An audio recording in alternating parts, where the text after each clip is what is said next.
Welcome to Suman TV. నేను మీ Suman TV Nag. Kolkata ఇన్సిడెంట్కి సంబంధించినటువంటి వాటిల్లో ఎప్పుడైతే సిబిఐ విచారణ జరగడం స్టార్ట్ అయిందో, ఎప్పుడైతే సిబిఐ ఈ కేసులో ఎంటర్ అవ్వడం జరిగిందో అండ్ కోర్టు కూడా సుమోటోగా తీసుకోవడం జరిగింది ఈ కేసుని. Special thanks to courts. ఎందుకంటే ఇటువంటి వాటిని సుమోటోగా తీసుకోవటం అనేది నిజంగా చాలామందికి ఒక్కొక్క మంచి విషయం అని చెప్పేసి చెప్పాలి. అయితే ఎప్పుడైతే సిబిఐ ఎంటర్ అయిందో, సో దీని మీద రకరకాలైనటువంటి విచారణలు మనం చూస్తూ రావటం జరుగుతుందన్నమాట. అయితే కొత్తగా ఇప్పుడు అటాప్సీ రిపోర్ట్ ఒకటి వచ్చింది. గతంలో అటాప్సీ రిపోర్ట్ వచ్చినప్పుడు ప్రతి దాన్ని కొట్టిపారేశారు. ఇది కాదు ఇది, ఇది కాదు ఇది అని చెప్పేసి, అంటే మిస్యూజ్ చేస్తున్నారు, మిస్ఇన్ఫర్మేషన్ చేస్తున్నారు అనేటువంటి విషయాన్ని సో వెస్ట్ బెంగాల్ గవర్నమెంట్ ఎక్కడా సోషల్ మీడియాలో బయటికి రానియకుండా చేశారనమాట. అటాప్సీ రిపోర్ట్ ఇప్పుడు తాజాగా ఒకటి రావటం జరిగింది. అందులో హారిఫయింగ్ విషయాలు బయటికి రావడం జరిగింది. అంటే భయాందోళనతో కూడుకున్నటువంటి విషయాలే చాలా అందులో ఉన్నాయన్నమాట. ఎంత దారుణాతి దారుణంగా, ఎంత కిరాతకంగా అమ్మాయి చంపబడింది అనేటువంటి విషయం బయటికి రావడం జరిగింది. సో ఆ డీటెయిల్స్ ఏంటి అనేది ఈరోజు మనతో పాటు అడ్వకేట్ రవీంద్రనాథ్ గారు ఉన్నారు.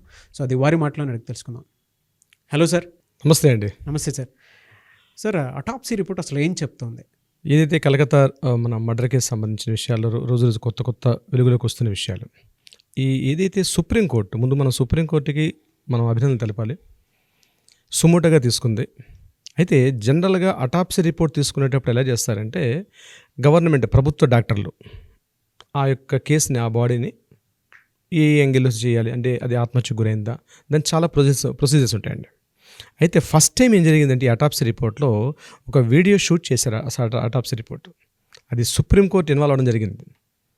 సో జ్యుడిషియరీ వ్యవస్థ సుప్రీంకోర్టు సుమోటోగా తీసుకున్న తర్వాత ఈ విషయంలో ఫస్ట్ టైము పోస్ట్ మార్టం రిపోర్ట్ని వీడియో షూట్ చేశారు. ఇంతకుముందు గవర్నమెంట్ అఫీషియల్స్, డాక్టర్స్ వెళ్ళి, మెడికల్ డాక్టర్స్ వెళ్ళి అటాప్సీ రిపోర్ట్ ఒకటి వాళ్ళు ప్రిస్క్రైబ్ చేసేసి పబ్లిక్లో ఇది జరిగింది. అంటే కేసు యొక్క సాక్ష్యాలను తారుమారు చేసే అవకాశాలు అటాప్సీ రిపోర్ట్ చాలా ఎక్కువగా ఉండేవి. ఈ అటాప్సీ రిపోర్ట్ ఏదైతే వచ్చిందో బిఫోర్ రకరకాల ఊహాగానాలు వచ్చాయి. కొంతమంది మనం మీడియాలో విన్నాం, ఈ అమ్మ మీద రకరకాలుగా ఏం జరిగిందని మనం చర్చిద్దాం ఈ వీడియోలో. అయితే అటాప్సీ రిపోర్ట్ వెలుగులోకి వచ్చినటువంటి సంఘటనలు ఏదైతే చెప్పారో, ఇంతకుముందు ఏదైతే ఊహాగానాలు, సోషల్ మీడియాలో కనిపించిన ఊహాగానాలకి చాలా దగ్గర సంబంధం ఉంది. అక్కడ కలకత్తా కమిషనర్ సిపి ఆయన వచ్చి ప్రెస్ నోట్ ఏదైతే రిలీజ్ చేశాడో దానికి విరుద్ధంగా ఈరోజు వచ్చినటువంటి అటాప్సీ రిపోర్ట్ ఉంది. మార్నింగ్ రిలీజ్ చేశారు అటాప్సీ రిపోర్ట్. ఈరోజు మార్నింగ్ అటాప్సీ రిపోర్ట్లో ఫస్ట్ టైం వినడానికి చాలా భయంకర నిజం ఏంటంటే నాగరాజు గారు, ఆమె మొత్తం శరీరం తల నుంచి కాళ్ళ వరకు మొత్తం 14 చోట్ల తీవ్రమైనటువంటి రక్తస్రావాన్ని కలిగించే దారుణమైనటువంటి గాయాలు కలిగి ఉందట ఆమె మొహం మీద. 14 చోట్ల గాయాల దేహం మీద. అంటే ఆ తల్లి ఎంత అనుభవించిందో సెక్షన్. ఇక మనం మొదటి నుంచి అంటే పైనుంచి చెప్పుకుంటూ వస్తే ఆమె హెయిర్ డ్యామేజ్ అయింది. అంటే తన యొక్క శిరస్సు, హెడ్ డ్యామేజ్ జరిగింది. కళ్ళల్లో రక్తస్రావానికి, అంటే గట్టిగా మెడ నొక్కేస్తే రక్తం ఎట్లయితే బయటకు వచ్చేస్తుందో కళ్ళల్లో చూడండి ఈ గ్యాప్ మధ్య నుంచి బ్లడ్ వచ్చేసింది. At the same time nose ఒక పక్కకి వంగిపోయి ఉంది ఆమెది. నోజ్ విరిగిపోలేదు, నోజ్ ఒక పక్కకి వంగిపోయి ఉంది. చిన్స్, చిక్స్, జాస్, అంటే ఈ రైట్ జా అంటే కుడివైపు ఉన్న దవడ భాగం పూర్తిగా ప్రెస్ అయిపోయి లోపలికి ఉంది. అంటే ఎంత పాశవికంగా ఆమె మీద దాడి చేశారంది ఇవన్నీ అటాప్సీ రిపోర్ట్లో కనిపిస్తున్నట్టు నేను చెప్తున్నానండి.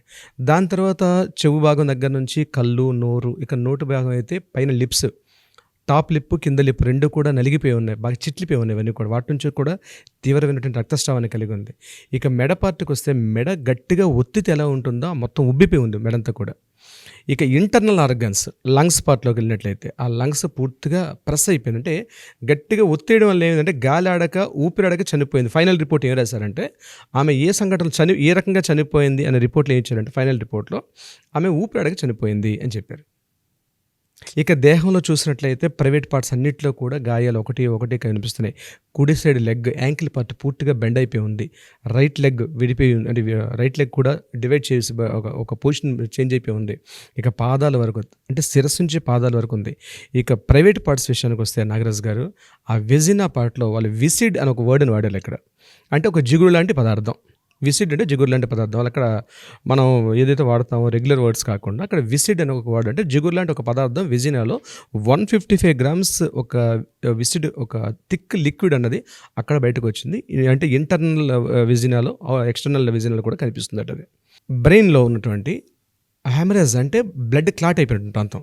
తన శరీరంలో అంటే అది ఎందుకు వస్తుందంటే గట్టిగా ప్రెస్ చేసేయడం వల్ల ఆక్సిజన్ అందదండి. ఆక్సిజన్ అందకపోవడం వల్ల ఏమవుతుందంటే బ్రెయిన్కి ఇంటర్నల్ ఆర్గన్ ఎప్పుడైతే ఉంటాయో బ్లడ్ ఎక్కడెక్కడ క్లాట్ అయిపోతుంది, అది హెమరేజ్ అయిపోతుంది. సో లంగ్స్, ఇంటర్నల్ ఆర్గన్స్ అన్నీ కూడా ఎక్కడికక్కడ ఉండాల్సిన షేప్ కన్నా షేప్ అంటే ఎన్లార్జ్ అయిపోతాయండి. షేప్ ఎన్లార్జ్ అయిపోయి బాడీ కూడా అన్షేపబుల్గా మారిపోతుంది. అది ఎప్పుడు వస్తుంది అది అంటే ఫైనల్ రిపోర్ట్ ఇచ్చినటువంటి విషయం అదే, హ్యామరేజ్ జరిగింది అక్కడ బాడీలో. అంటే ఎందుకు ఈ ఆక్సిజన్ అంటే సరఫరా అందకపోవడం వల్ల అక్కడ జరిగినటువంటి ఈ బ్లడ్ క్లాటింగ్స్, హ్యామరేజ్ ఇవన్నీ కూడా జరుగుతాయండి. బా.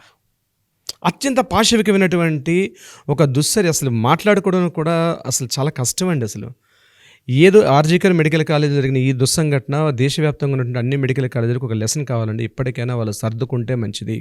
ఇంత దారుణంగా చంపడం అన్నది 2 రకాల అర్థాలు సాధిస్తుంది. అంటే ఏదైనా మనసులో కక్ష పెట్టుకుంటే, కోర్టు మన లీగల్ ప్రొసీడింగ్స్లో మాట్లాడుకునేటప్పుడు ఏదో కోపం వచ్చింది, ఆ కోపంలో ఏదో కొట్టేసాం, బలత్కరంగా కొట్టేసాం, చంపేసాం, మర్డర్ చేసామంటే ఏదో ఆ టైంలో జరిగిపోయింది. కానీ ఇంత క్రూయల్టీగా జరగడం అంటే ఏదో జరిగింది అంటే ఏంటి, ఈ కాలేజీలో ఏవేవో సంఘటనలు జరుగుతున్నాయి, ఇంత దారుణంగా ఇంత పాశవికంగా చంపినప్పుడు మాత్రమే మిగిలిన స్టూడెంట్స్ అందరికి కూడా ఇది ఒక లెసన్. సో అటువంటి ఏదో మెసేజ్ ఇవ్వబోతున్నారు అన్నట్టు అనిపిస్తుంది కాలేజ్ విషయంలో.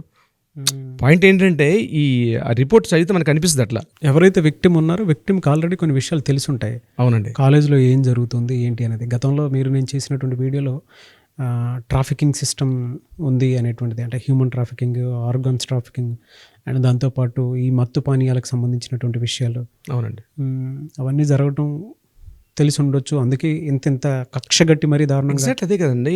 ఆగస్టు 8వ తేదీ ఏదో జరిగిందో ముందు రోజు సాయంత్రం 4 గంటల ప్రాంతంలో ఈ అమ్మాయి ప్రిన్సిపాల్ రూమ్లో ఆల్రెడీ వెళ్ళి మాట్లాడడం జరిగింది. చూసిన వాళ్ళు ప్రత్యక్ష సాక్షులు బయటకు వచ్చి మీడియాలో చెప్తున్నారు ఆల్రెడీ ఏం జరిగింది. ఇన్సైడ్ క్యాబిన్ రూమ్లో మన సందీప్ ఘోష్కి, అదే ప్రిన్సిపాల్ సందీప్ ఘోష్కి ఈ అమ్మాయికి డిస్కషన్ అని తెలియదు. ఆ రోజు ఈవినింగ్ నుంచి ఆ అమ్మాయి అప్సెట్లో ఉంది. అంటే ఏదో జరిగింది. ఇంత అంటే మనం ఇప్పుడు అటాప్సీ రిపోర్ట్ మాట్లాడుతున్నాం కాబట్టి ఇంత పాశవికంగా, ఎంత దారుణంగా చంపడం అంటే ఇది ఒక మెసేజ్. సో మిగిలిన ఏదైతే 350 మంది స్టూడెంట్స్ ఉన్నారో వీళ్ళందరూ కూడా ఒక రాంగ్ మెసేజ్, అంటే భయాన్ని అంటే భయోత్పాతాన్ని కలిగించే ఒక ఆటవిక ప్రవృత్తి అండి కరెక్ట్గా చెప్పాలంటే. అటువంటి మెసేజ్ని కాలేజీకి ఇవ్వాలని ఉద్దేశంతో వీళ్ళు చేసి ఉండొచ్చు. అయితే వాళ్ళకి రెగ్యులర్గా కాలేజీలో తెలిసిందే కదా, కనిపించిన సంఘటన అయిపోతుంది, ఇమీడియట్గా సూసైడ్ అని చెప్పేసి మాఫీ చేద్దాం అనుకున్నారు. బట్ ఫార్చునేట్ జరిగింది ఏంటంటే ఈరోజు సోషల్ మీడియా అవేర్నెస్ అవ్వడం, లోకల్ మీడియా అవేర్నెస్ అవ్వడం, నేషనల్ ఛానల్స్ అంతా అవేర్ అవ్వడం, ఇవంతా అవేర్ అయిన తర్వాత ఈ ఇష్యూ అన్నది పబ్లిక్ అయిపోయింది. మమతా బెనర్జీ అనే వ్యక్తి ఆ సీట్లో కూర్చోవడానికి అర్హురాలు కాదు. ఎందుకంటే వైద్య ఆరోగ్య శాఖ మంత్రిగా రిజైన్ చేయాలని కూడా మనం కోరుకున్నాం. ఇంకొక విషయం మనం చెప్పాలి నాగరాజు గారు, ఒక వీడియోలో మనం చెప్పాం సుప్రీంకోర్టు ఇన్వాల్వ్ అవ్వాలి, ఒక త్రిసభ్య కమిటీ రావాలి, సుప్రీంకోర్టు సుమోటుగా తీసుకుంటేనే దీనికి న్యాయం జరుగుతుందని మనం సుప్రీంకోర్టు జడ్జిమెంట్ తీసుకోకముందే, అంటే సుప్రీంకోర్టు సుమోటుగా తీసుకోకముందే మనం ఒక వీడియోలో డిస్కస్ చేసాం. మనం అనుకున్నట్టుగానే జరిగింది అది. ఇదంతా కారణం ఏంటంటే పబ్లిక్లో వచ్చినట్టు అవేర్నెస్ అంత ప్రొబ్ చేస్తున్నారు అక్కడ వాళ్ళు నిరసనలకి. ఈవెన్ లోకల్ కలకట్టా హైకోర్టు కూడా ఈ నిరసనలకి వాళ్ళ మద్దతు తెలిపింది. వాళ్ళు చేస్తున్నటువంటి నిరసనలు, ధర్నాలకి న్యాయం ఉంది అని చెప్పినప్పుడే మమతా బెనర్జీ రోడ్డు మీదకి వచ్చింది. అవును, అప్పటిదాకా మమతా బెనర్జీ రాలేదండి. ఇంకొక విషయం, ఈరోజు ఏం చేశారు, ఆ అమ్మాయి యొక్క బాడీని, ఆ అమ్మాయి యొక్క బాడీ ఏదైతే ఉందో దాన్ని ఇంకా మిగిలిన ఏవి శవపంచనామా కార్యక్రమాలు ఏవైతే ఉంటాయో ఆ నెక్స్ట్ ప్రొసీడింగ్స్ చాలా ఫాస్ట్గా చేస్తున్నారు. పేరెంట్స్ సబ్జెక్ట్ చేశారు. అది ఇంకా కంప్లీట్గా అయిన తర్వాత కానీ మాకేం తొందర లేదు, ఆమె యొక్క డెడ్ బాడీని మేము ఏదైతే చేయాలనుకుంటున్నాం అంత్యక్రియ కార్యక్రమాలన్నీ కూడా తొందర లేదు, పూర్తిగా మెడికల్ టెక్నాలజీస్ ప్రకారం అంతా కంప్లీట్ అయితే ఇవ్వండి అని పేరెంట్స్ చెప్తుంటే మాత్రం గవర్నమెంట్ మాత్రం అయిపోయింది, కార్యక్రమం అంతా అయిపోయింది, తొందరగా క్లోజ్ చేసేద్దామని విషయం ఉన్నారు. ఈ విషయం మీద చర్చ జరుగుతుంది. బహుశా దానికి సంబంధించిన ఇన్ఫర్మేషన్ వస్తే కూడా మనం మరొక వీడియో చేద్దాం దీనికి సంబంధించి. కీ పాయింట్ ఏంటంటే మమతా బెనర్జీ ఆ రోజు నుంచి ఈరోజు గడిచిన వారం రోజుల నుంచి ఆమె యొక్క త్వరితగతిని తీసుకున్న నిర్ణయాలు ఏవైతే ఉన్నాయో అవి సస్పెక్ట్ చేయాల్సి వస్తున్న నిర్ణయాలు. అయితే నేనేంటి అంటున్నానంటే మా నాగరాజు గారు, ఈరోజు నిజంగా ఆవిడ ఒక ప్రజా నాయకురాలైతే ఇమ్మీడియట్గా రిజైన్ చేసి తన నిజాయితీని ప్రూవ్ చేసుకోగలిగితే, రాష్ట్రపతి పాలన విధించగలిగితే బెంగాల్లో ఈరోజు పబ్లిక్ కానీ ఒక డిపార్ట్మెంట్ పరంగా వైద్య వృత్తుల వాళ్ళకి కానీ ఒక రకంగా ఒక మంచి సపోర్ట్ వస్తుందని నేను అనుకుంటున్నాను నాగరాజు గారు. మీరు చెప్తున్నటువంటిది వాళ్ళ తెలుగు రాష్ట్రాల్లో కూడా బయటికి రానటువంటి కాలేజెస్ కూడా చాలా ఉన్నాయి. పిల్లలు అనుభవిస్తున్నటువంటి వాళ్ళకి మాత్రం తెలిసి ఇలాంటి ఇన్సిడెంట్స్ కోకొల్లలు బయటికి రానికుంటుండేటువంటివి. ఏదేమన్నా సరే ప్రతి ఒక్క స్టూడెంట్లోనూ ఇటువంటి వాటిల్లో చైతన్యం రావాలి, ప్రతి ఇంట్లోనూ ఇటువంటి ఇన్సిడెంట్స్ మీద చైతన్యం రావాలి, ప్రతి ఒక్కరూ దీనిపై స్పందించాలి. త్వరితగతిన ఎమర్జెన్సీగా అంటే చాలా త్వరగా దీని మీద జస్టిస్ రావాలని మాత్రం కోరుకుందామని. అండ్ ప్రతి ఒక్కరు కూడా హ్యాష్ ట్యాగ్ తోటి జస్టిస్ ఫర్ అభయ అని చెప్పేసి కింద హ్యాష్ట్యాగ్లో డెఫినెట్గా మీరు పోస్ట్ చేయండి. అండ్ మీ ఒపీనియన్ ఉన్నా కూడా, అంటే తెలుగు రాష్ట్రాల్లో ఇలాంటి ఏదైనా జరుగుతున్నా కూడా సుమన్ టీవీ ఛానల్ తరపున మేము మీతో పాటు రావడానికి రెడీగా ఉన్నాము. సో దయచేసి మీరు ఏదున్నా సరే మాకు ఇన్ఫర్మేషన్ ఇచ్చినా సరే డెఫినెట్గా మేము మీతో పాటు ఉంటాము. థ్యాంక్ యూ అండి. Thank you thank you so much Nagaraj గారు.